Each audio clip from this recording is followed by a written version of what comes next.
आज इस वीडियो के अंदर मैं करवाने जा रही हूँ chapter 4 that is carbon and its compound of class 10 science. ठीक है, इसके अंदर मैंने बुक फॉलो की है एनसीईआरटी और जो मैं टॉपिक कवर करने जा रही हूँ आज इस वीडियो के अंदर वो है एलोट्रोप्स ऑफ कार्बन।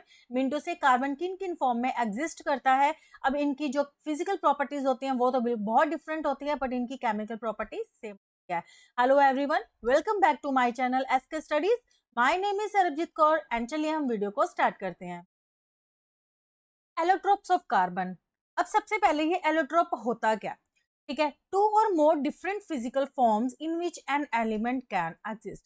जो एक एलिमेंट होता है वो जिन फिजिकल फॉर्म्स के अंदर एग्जिस्ट कर सकता है वो सब उसके क्या होते हैं? एलोट्रोप्स। ठीक है, the element carbon occurs in different forms in nature with widely varying physical properties. कहते हैं इसी तरह से जो कार्बन है ना वो भी डिफरेंट फॉर्म में एग्जिस्ट करता है और जिन फॉर्म में एग्जिस्ट करता है उनकी जो प्रॉपर्टीज होती है फिजिकल प्रॉपर्टीज वो भी बिल्कुल डिफरेंट होती हैं। ठीक है, both diamond and graphite are formed by the carbon atom. अब जैसे कि कार्बन है, कार्बन के एलोट्रोप्स कौन से हैं? जो फेमस वाले हैं मेन वो है diamond and graphite. Both diamond and graphite are formed by carbon atoms. The difference lies in the manner in which the carbon atoms are bonded to one another. अब ये दोनों कार्बन के ही allotropes हैं। अब इनके अंदर डिफरेंस क्या है? इनके अंदर डिफरेंस है कार्बन के अरेंजमेंट का, कि दोनों के अंदर जो कार्बन है वो किस तरह से अरेंज्ड है। इसलिए अब देखो इनकी फिजिकल प्रॉपर्टीज क्या हो गई? डिफरेंट। अब मैं आपको बताती हूँ डायमंड और ग्रेफाइट के बारे में।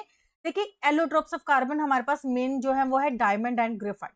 ठीक है, अब इन दोनों के अंदर डिफरेंस क्या है? अब जो डायमंड होता है, in diamond each carbon atom is bonded to 4 other carbon atom forming a rigid 3 dimensional structure. ये देखिए ये जो स्ट्रक्चर है वो है डायमंड का। अब इसमें ये एक जो कार्बन है वो डिफरेंट 4 कार्बन एटम के साथ अटैच है सिंगल बॉन्ड के साथ। इसी तरह से अगर इसको लें ये इनके साथ, तो हर एक carbon atom 4 different carbon atom के साथ सिंगल बॉन्ड से अटैच है और जिसके कारण ये एक क्या बना रहा है? 3 डायमेंशनल रिजिड स्ट्रक्चर।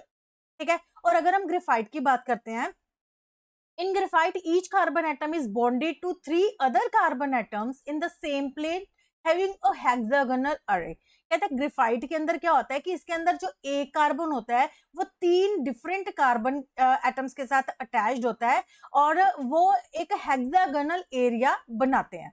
ठीक है, अब अगर आप इस स्ट्रक्चर को ध्यान से देखोगे तो देखिए कि एक जो कार्बन है उसने दूसरे कार्बन के साथ डबल बॉन्ड बनाया है और बाकी 2 कार्बन के साथ सिंगल बॉन्ड बनाया है ताकि जो कार्बन की वैलेंसी है वो सेटिस्फाइड हो जाए। इस तरह से जो ग्रेफाइट है वो क्या बना रहा है? एक हेक्सागोनल स्ट्रक्चर। अब इन दोनों के अंदर इनकी फिजिकल प्रॉपर्टीज के अंदर क्या आ गया? डिफरेंस, क्योंकि इनके अंदर जो कार्बन का अरेंजमेंट है वो क्या है? डिफरेंट। तो चलो मैं आपको इस कुछ फिजिकल इनकी जो प्रॉपर्टीज हैं वो बताती हूँ।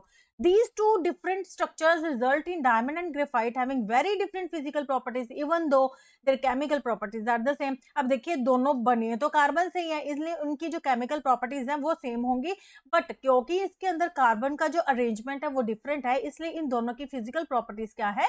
Different. Diamond is the hardest substance non while graphite is smooth and slippery. देखिए इन दोनों के अंदर कितना डिफरेंस है। जो डायमंड है वो बहुत ही ज्यादा हार्ड होता है, वाइल जो ग्रेफाइट होता है वो इतना स्मूथ एंड स्लिपरी होता है इवन हम उसको नाइफ की हेल्प से कट भी कर सकते हैं।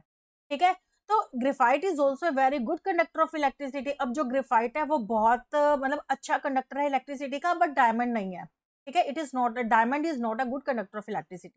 Diamond can be synthesized by subjecting pure carbon to very high pressure, कहता है, एंड टेम्परेचर। कहते हैं डायमंड को हम बना भी सकते हैं अगर हम कार्बन को, जो प्योर कार्बन है उसको हाई प्रेशर, बहुत ज्यादा हाई प्रेशर और बहुत ज्यादा टेम्परेचर देंगे तो उससे हम डायमंड्स को बना भी सकते हैं। इनको हम बोल देते हैं आर्टिफिशियल डायमंड्स। ठीक है, this synthetic diamonds are small. कहते हैं कि ये जो अब हमने प्रेशर, वेरी हाई प्रेशर और टेम्परेचर से जो डायमंड बनाए वो हमारे आर्टिफिशियल या सिंथेटिक डायमंड्स थे। अब ये जो डायमंड्स के अंदर डिफरेंस, इनके अंदर और नेचुरल डायमंड्स के अंदर डिफरेंस क्या होता है कि इनका जो साइज होता है वो बहुत ही स्मॉल होता है। ठीक है, otherwise indistinguishable from the natural diamond. सिर्फ इनके नेचुरल डायमंड से इनके साइज का ही फर्क होता है, अदरवाइज इसको हम मतलब कि पहचान नहीं सकते कौन सा डायमंड नेचुरल है और कौन सा आर्टिफिशियल है। अब इन दोनों के अलावा, डायमंड और ग्रेफाइट के अलावा एक और एलोट्रोप है कार्बन का जिसको हम क्या बोलते हैं? Fullerene. Right, a fullerene form another class of carbon allotropes. The first one to be identified was C60, which has carbon atom arranged in the shape of a football. कहते हैं जो कार्बन का एक और एलोट्रोप है उसका नाम क्या है, फुलरीन। अब इसके अंदर क्या होता है कि जो 60 कार्बन एटम, ठीक है, कितने 60 कार्बन एटम एक फुटबॉल की शेप में आपस में अटैच होते हैं। तो मैं आपको इसका स्ट्रक्चर भी दिखाती हूँ फुलरीन का क्या होता है। देखिए ये है इसका फुलरीन का स्ट्रक्चर, तो किस तरीके से जो कार्बन है वो एक दूसरे के साथ 60 कार्बन एटम से मिलके क्या बनाया, एक फुटबॉल शेप का स्ट्रक्चर। तो इसके अंदर अगर आप इसके स्ट्रक्चर को ध्यान से देखो कि एक कार्बन एटम ने एक डबल बॉन्ड बनाया है और बाकी दो क्या है, सिंगल बॉन्ड। इस तरह से इन्होंने आपस में जुड़ के 60 कार्बन एटम्स ने अरेंज होके एक स्ट्रक्चर बनाया जिसको हम कहते हैं फुलरीन। ये फुटबॉल शेप का स्ट्रक्चर होता है, ठीक है। Since the dome is designed by the US architect Buckminster Fuller, the molecule was named fullerene। कहते हैं क्योंकि इसका जो डिजाइन किया था वो यूएस के आर्किटेक्ट ने किया था, उनका नाम था बकमिनिस्टर फुलर, उनके नाम पे इस डोम स्ट्रक्चर का नाम क्या पड़ गया, फुलरीन, राइट। तो ये तो थे एलोट्रोप्स ऑफ कार्बन। होप आपको ये तीनों अच्छे से क्लियर हो गए होंगे। तो अगर आपको नहीं भी क्लियर हुआ है तो प्लीज आप मुझे कमेंट सेक्शन में जरूर बताइएगा, मैं इसको फिर से एक्सप्लेन करने की कोशिश करूंगी। Thank you so much.